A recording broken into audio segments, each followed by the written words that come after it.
Dear friends, today let us reflect on a beautiful teaching shared by Daya Mata, a teaching that came directly from her beloved Guru, Paramahansa Yogananda.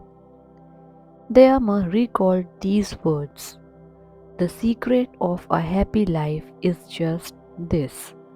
Always say to yourself inwardly, Lord, Lord, not my will, but thy will be done. Thou art the doer, not I." What a simple statement! Yet within these few words lies a complete path to inner peace, freedom, and lasting happiness. Most of us spend so much of our lives trying to arrange circumstances according to our personal desires. We have plans, expectations, and ambitions. We want things to happen in a certain way, and when they don't, we often experience disappointment, anxiety, or frustration.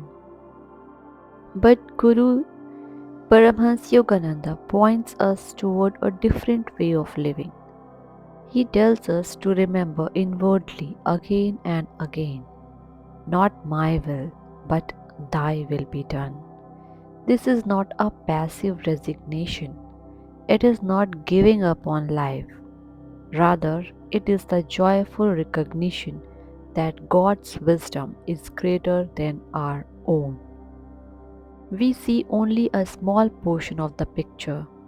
God sees the whole tapestry of our lives. When we insist on our own way, we may unknowingly struggle against the very experiences that are meant to help us grow. But when we align ourselves with the divine will, we begin to move with the current of grace rather than against it. Gurudev also said, "Thou art the doer, not I." These words invite us to surrender the burden of ego. How often do we feel that everything depends on us? We carry the weight of responsibilities, decisions, and outcomes. We worry about success and fear failure. Yet, spiritual freedom begins when we realize that we are instruments of the divine. The sun rises without our effort, the heart beats without our command. Life itself flows through us as a gift from God.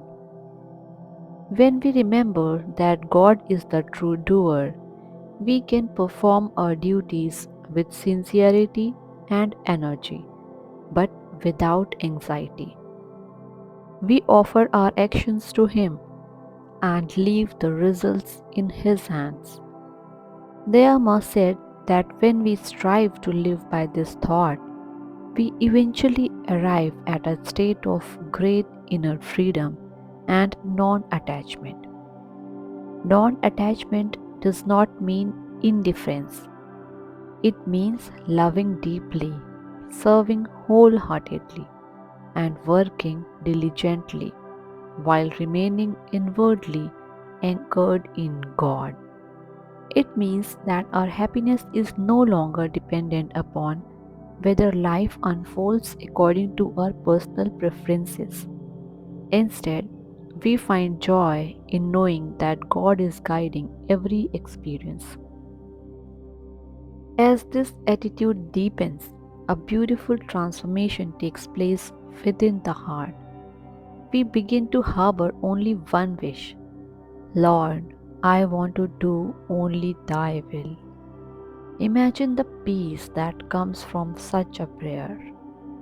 No longer are we pulled in 100 directions by endless desires.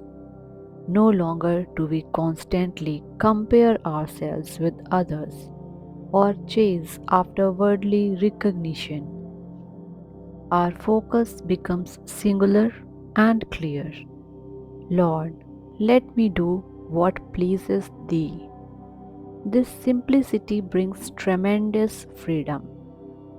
the soul discovers that true fulfillment is not found in achieving personal ambitions but in aligning itself with divine purpose. Ma continued by describing the attitude of one who has reached this understanding. Whatever that may be, it is satisfactory to me because there is nothing in this world I want to achieve for myself. What a profound statement! The word teaches us to seek happiness through accumulation, more success, more positions, more recognition. Yet the saints teach us that lasting happiness comes through surrender. Not surrender to weakness, but surrender to divine wisdom. When we release our demand that life must conform to our expectations, we become available to receive God's gifts in whatever form they arrive. Sometimes His blessings come through joy, sometimes they come through challenges that strengthen our faith. Sometimes they come through opportunities to serve, and sometimes they come through periods of waiting that teach us patience and trust. In every circumstance, the devotee learns to say, Lord, if this is thy will, then I accept it with gratitude. Finally, Dayama shared this beautiful aspiration. I strive only to perform whatever work thou hast given to me to do, solely to please thee. This is the essence of Karma Yoga, the yoga of selfless action. Whatever our role may be, parent, student, professional, teacher, caregiver, or friend, we can transform every duty into an offering of love. When our work is done to please God rather than to satisfy the ego, even ordinary tasks become sacred.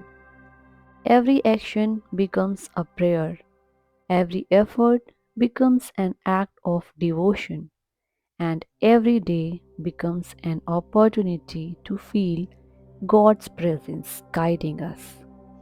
As we conclude this reflection, let us take a moment to silently repeat Gurudev's words within our hearts. Lord, Lord, not my will, but thy will be done. Thou art the doer, not I. May these words become more than an inspiring thought. May they become our daily practice. And through that practice, may we discover the great inner freedom, peace, and happiness that comes from living in harmony with the divine will. God bless you. Jai Guru.